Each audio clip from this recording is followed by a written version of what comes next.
तो today is 4 June and I am sure आप सभी बहुत एक्साइटेड होंगे जानने के लिए कि इस बार किसकी सरकार बनेगी।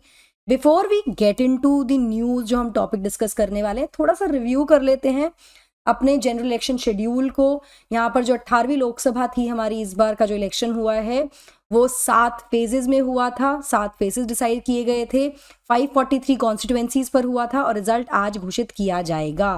यहाँ पर इलेक्टोरल डेटा को अगर हम कंपेयर करें 2019 से 2024 के, तो आप सीधे सीधे राइज देख सकते हैं। ऑफ कोर्स राइज तो होगा ही। यहाँ पर टोटल इलेक्टर्स अगर हम देखें तो 89.6 करोड़ इलेक्टर्स थे 2019 में, वहीं ये बढ़कर 96.8 करोड़ हो गए हैं। वहीं मेल इलेक्टर्स 46.5 करोड़ से बढ़कर 49.7 करोड़, फीमेल 43.1 करोड़ से 47.1 करोड़। वहीं दूसरी तरफ जो थर्ड जेंडर है वहां पर भी इंक्रीमेंट देखने को मिला है। All these are like electors under 18-19 age group, मतलब जो नए इलेक्टर्स हैं वो भी इस बार बढ़े हैं, 1.85 करोड़ हो गए हैं। नमस्कार दोस्तों, पाथफाइंडर पर आप सभी का स्वागत है। मेरा नाम निधि है। अब ये तो हमने एक बैकग्राउंड देख लिया, इलेक्टर्स डेटा देख लिया हमने, अपने जो 7 फेजेस हैं उसके बारे में जानकारी ले ली। इसके साथ साथ कुछ और भी चीजें हुई, जैसे कि just before the result were to be announce, तो यहाँ पर जो INDIA ब्लॉक है वो इलेक्शन कमीशन के पास गया 2 जून यानी संडे को, और उन्होंने कहा कि आप गाइडलाइंस को फॉलो कीजिए और पहले इंश्योर कीजिए कि पोस्टल बैलेट्स को काउंट किया जाए। यहाँ ऑपोजिशन लीडर्स पहुंचे इलेक्शन कमीशन ऑफ इंडिया के पास और उनको अर्ज किया कि पोस्टल बैलेट्स की काउंटिंग पहले होनी चाहिए, उनका रिजल्ट पहले घोषित कीजिए, उसके बाद फाइनलाइज कीजिएगा EVM नंबर्स को। यहाँ मैं आपको बता दूं कि 2019 लोकसभा इलेक्शन के समय पर भी इलेक्शन कमीशन ने ट्वीक किया था गाइडलाइंस को, क्योंकि जो नंबर ऑफ पोस्टल बैलेट्स है वो काफी ज्यादा शूट अप हो गया था, काफी ज्यादा बढ़ गया था after the introduction of electronically transmitted postal ballot system ETPBS। इतना ही नहीं, इसके बाद अभिषेक मनु सिंघवी जो कि कांग्रेस के बड़े वरिष्ठ नेता हैं, उन्होंने कहा कि इलेक्शन कमीशन ने अग्री कर लिया है INDIA ब्लॉक के जो डिमांड है उसको, कि वो पोस्टल बैलेट पहले ही काउंट करेंगे। यहाँ मैं आपको बता दूं कि वैसे भी इन जनरल पोस्टल बैलेट्स को पहले काउंट किया जाता है, पहले 30 मिनट तक पोस्टल बैलेट की काउंटिंग होती है, उसके बाद EVMs की काउंटिंग शुरू होती है। लेकिन यहाँ पर जो डिमांड थी वो ये थी कि इनकी काउंटिंग करके पहले इसका रिजल्ट। इतना ही नहीं, इसके अलावा भी बहुत सारे इश्यूज हुए हैं बिफोर द इलेक्शंस ऑल्सो, जहाँ पर EVMs को लेकर क्वेश्चन उठाए गए, जिसमें ECI ने रिस्पॉन्स दिया। उसके बाद सुप्रीम कोर्ट में कुछ प्ली पहुंची, जहाँ पर EVM VVPAT वेरिफिकेशन जो है उसको 100% वेरीफाई करने की बात की गई, जिसमें सुप्रीम कोर्ट ने कहा कि नहीं, ऐसा नहीं हो सकता, इसको खारिज कर दिया गया था। ये कहा था बैलेट पेपर पर या पेपर बैलेट पर वापस नहीं जाएंगे। ठीक है, इन सब बैकग्राउंड के बीच में आज हम डिस्कस करने वाले हैं EVMs की एक्चुअली काउंटिंग होती कैसे है और क्यों इलेक्शन कमीशन ने रूल को चेंज किया था 2019 में, और ऑपोजिशन का बेसिकली कंसर्न क्या है यहाँ पर। ठीक है, तो कुछ ही घंटे बचे हैं अब रिजल्ट आने में 18वीं लोकसभा इलेक्शन के, बहुत जल्दी अनाउंस हो जाएंगे।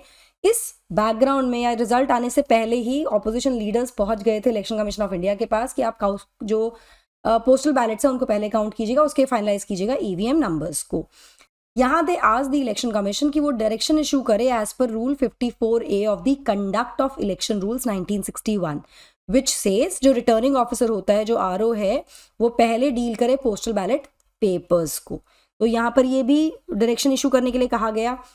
तो यहाँ पर रूल्स क्या है काउंटिंग ऑफ पोस्टल बैलेट। तो प्री 2019 लोकसभा इलेक्शन जो पोस्टल बैलेट काउंटिंग है, it started 30 minutes before EVM counting. EVM counting से 30 मिनट पहले ही शुरू हो जाती थी।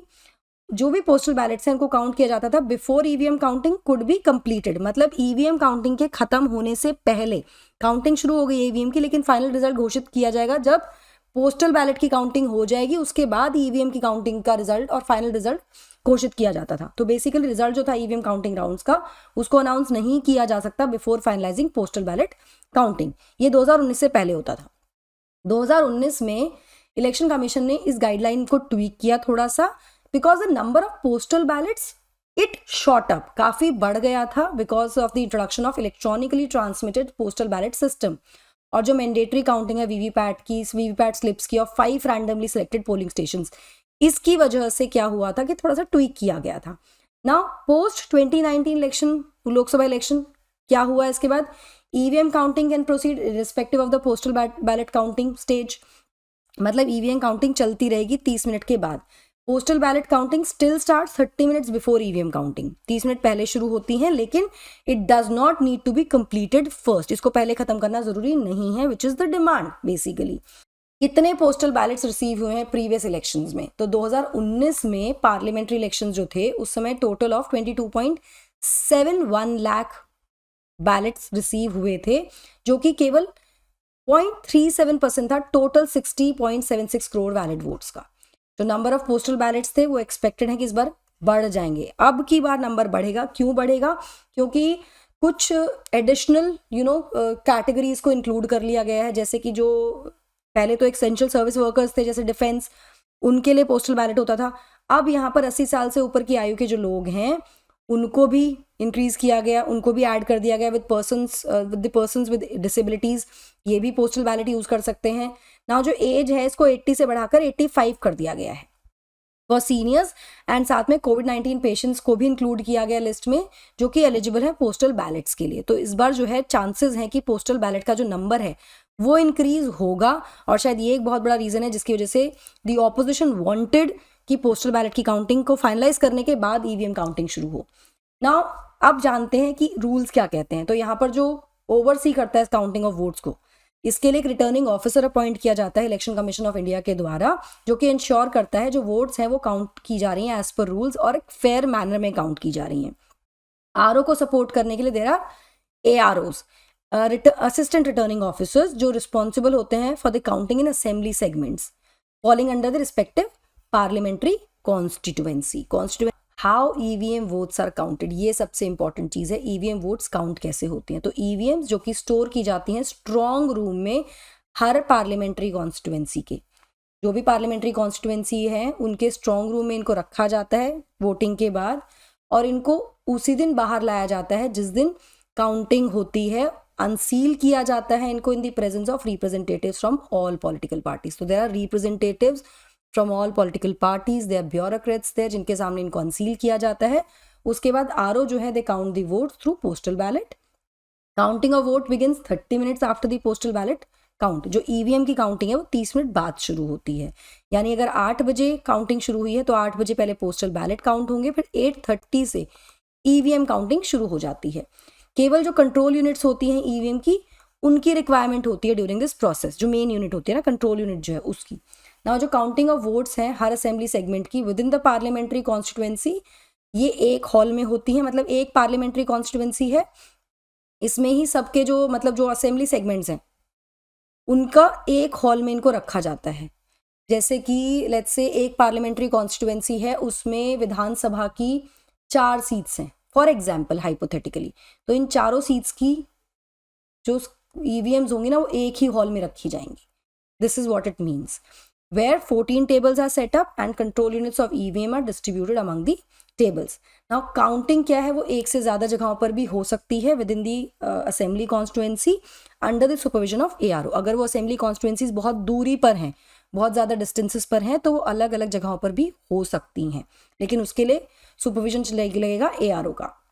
ना जो वोट्स हैं रजिस्टर्ड की जाती हैं इन 14 EVMs में, इनको काउंट किया जाता है in each round, her round में, and the results are declared on the blackboard which is attached to each table before the counting begins for the next round. पहले एक राउंड की काउंटिंग होंगी, फिर दूसरे राउंड की होंगी, मतलब 14 सेट पर ही काउंटिंग होती है। 14 EVMs को काउंट किया जाता है हर राउंड में, इस तरह से काउंटिंग हो रही है। ना जो कंट्रोल यूनिट होती है ईवीएम की, it contains a result button, ठीक है, जो डिस्प्ले करता है number of votes each candidate received. ये साथ में ये भी शो करता है टोटल नंबर ऑफ कैंडिडेट्स पर कॉन्स्टिट्यूएंसी। तो इसमें रिजल्ट भी आता है कि किस कैंडिडेट को कितनी वोट्स मिली हैं, प्लस जो नंबर ऑफ कैंडिडेट्स हैं वो भी इसमें दिखाई देते हैं। जब रिजल्ट बटन को प्रेस किया जाता है तो ईवीएम डिस्प्ले करती है vote secured by candidates 1 by 1। जितने भी कैंडिडेट्स हैं let's say A B C D, तो एक एक करके इनके नंबर ऑफ वोट्स यहाँ पर आते रहेंगे। लेट्स से इसको मिली 1000 वोट्स, इसको मिली 2000 वोट्स, इसको मिली 4000 votes, so and so fourth, इस तरह से आने लगता है ना। इसके बाद कंट्रोल यूनिट शोज एंड, जब सारे कैंडिडेट्स की वोट्स आ जाती हैं उसके बाद ये एंड शो करता है, और उसके तरह से हमें पता लग जाता है कि कितनी वोट्स किस कैंडिडेट को मिली है, जिससे हम डिसाइड कर सकते हैं। जिसके बाद टोटल काउंटिंग होती है उस पूरी की पूरी पार्लियामेंट्री कॉन्स्टिट्यूएंसी की, and then finally the result is declare कि कौन सा कैंडिडेट यहाँ पर जीता है. This is how the counting is done of EVMs. I hope आपको ये क्लियर हो गया होगा. तो रिजल्ट आने वाला है. We have to wait till the evening today. But before we move on guys, Unacademy learners have shined in UPSC CSC 2023 this time also, जहाँ पर 315 से ज़्यादा लर्नर्स ने क्वालिफाई किया जो किसी ना किसी रूप में अनअकैडमी प्लेटफॉर्म से जुड़े हुए थे.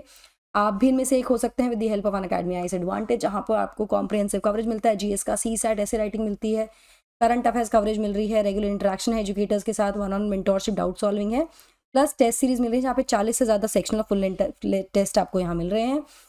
एक और बहुत इंपॉर्टेंट चीज़ which is UIST which is India's biggest scholarship test, जहाँ पर स्कॉलरशिप और गिफ्ट्स आ रही हैं, मिल रही हैं आपको 1 करोड़ के पूल से. रुपीज़ 1 करोड़ का ये पूल है, यहाँ से आपको स्कॉलरशिप गिफ्ट्स मिलते हैं. 8 जून को सुबह 9:30 बजे ऑनवर्ड्स ये शुरू हो जाएगा. डिटेल्स आपको डिस्क्रिप्शन मिलेंगी, जाके अभी एनरोल कर लीजिए. फ्री एनरोलमेंट है and attempt the test as well. साथ ही अगर आप हमारे ऑफलाइन सेंटर से जुड़ना चाहते हैं तो उसके लिए आपको हमारे सेंटर्स जाना होगा. दिल्ली, मुखर्जी नगर और करोल बाग में सेंटर्स है. वहीं यूपी में प्रयागराज सिविल लाइंस में सेंटर है हमारा, जहाँ पर ना केवल आप यूपीएससी की तैयारी कर सकते हैं बल्कि यूपी पीसीएस की तैयारी भी कर सकते हैं हमारे टॉप एजुकेटर्स के साथ एट ग्रेट डिस्काउंट्स. तो सेंटर विजिट कर लीजिए या फिर नंबर्स पर कॉल कर लीजिए. सारी डिटेल्स आपको डिस्क्रिप्शन में मिल जाएंगी with respect to the courses etcetera. Go avail the benefit now. That will be all from my side. I hope you like the session. Do not forget to like, share and subscribe to the channel and also hit the bell icon so that you get notifications about our latest updates. Thank you so much. God bless. Take care. Bye-bye.